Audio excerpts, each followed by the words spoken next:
अब देखता हूँ आखिर ये पेड़ इतना रहस्यमयी क्यों है।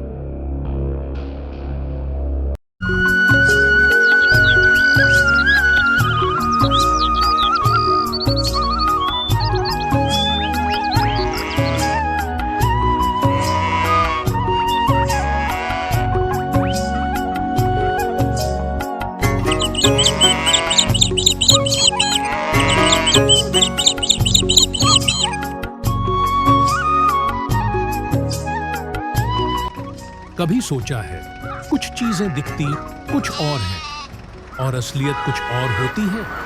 क्या हो अगर जिस चीज से तुम सालों से डर रहे हो वो डर सिर्फ तुम्हारे मन का भ्रम हो।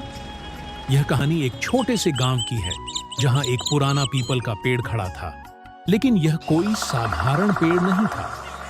इस पेड़ को लेकर पूरे गांव में अजीब अजीब अफवाहें थीं। कोई कहता कि रात के समय इस पेड़ के पास से गुजरने वालों को अजीबो-गरीब आवाजें सुनाई देती हैं।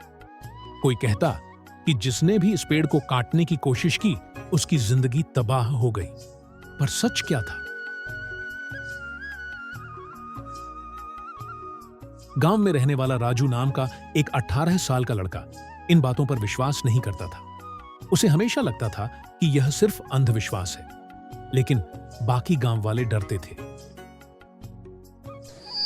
अरे राजू, पगला गया है क्या? वहां मत जा, नहीं तो तुझे भी कोई अनहोनी पकड़ लेगी। लेकिन राजू इन बातों पर हंसी उड़ा देता। भूत वूत कुछ नहीं होते यार, मैं खुद जाकर देखूंगा।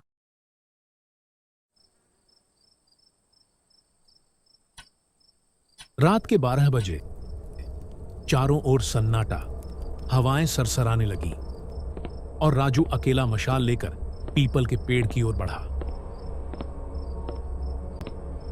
अब देखता हूँ आखिर ये पेड़ इतना रहस्यमयी क्यों है।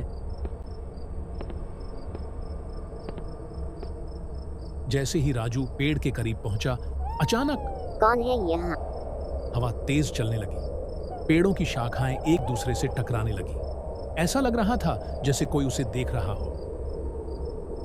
फिर एक हल्की सिसकने की आवाज आई। राजू का दिल तेजी से धड़कने लगा। वह चारों तरफ देखने लगा, लेकिन वहां कोई नहीं था। तभी अचानक पेड़ के पीछे से कोई परछाई हिली। हेलो, कौन है वहां? एक भारी भरकम चीज जमीन पर गिरी और राजू घबरा गया। उसने जल्दी से मशाल आगे की ओर ध्यान से देखा। वहां एक बूढ़ी अम्मा बैठी रो रही थी। उनके कपड़े फटे हुए थे, आंखों से आंसू बह रहे थे। बेटा, मुझे यहाँ से निकाल दो। राजू चौंक गया। ये कौन थी और यहां क्या कर रही थी?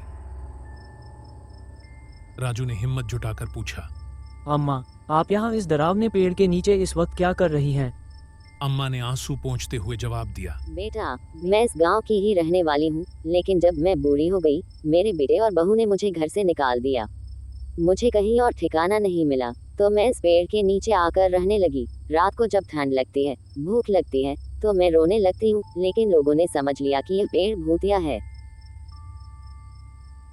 राजू सन्न रह गया। जिसका डर पूरा गांव सालों से पाल कर बैठा था, वो सिर्फ एक बेबस बूढ़ी औरत की सिसकियां थीं।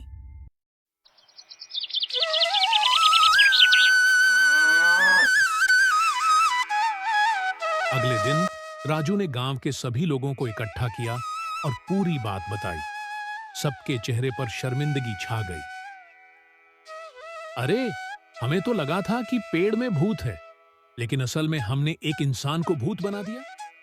गांव वालों को अपनी गलती का एहसास हुआ। उन्होंने अम्मा से माफी मांगी और उन्हें गांव में एक अच्छा घर और सम्मानजनक जीवन देने का फैसला किया।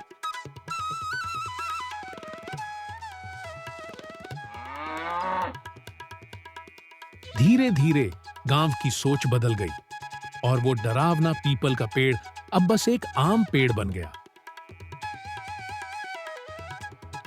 सीख, मॉरल ऑफ द स्टोरी: बिना सच्चाई जाने अफवाहों पर विश्वास नहीं करना चाहिए। डर के पीछे हमेशा कोई ना कोई सच्चाई छुपी होती है। बुजुर्गों की देखभाल करना हमारा कर्तव्य है। अंधविश्वास से निकलकर तर्क और सच्चाई को अपनाना चाहिए।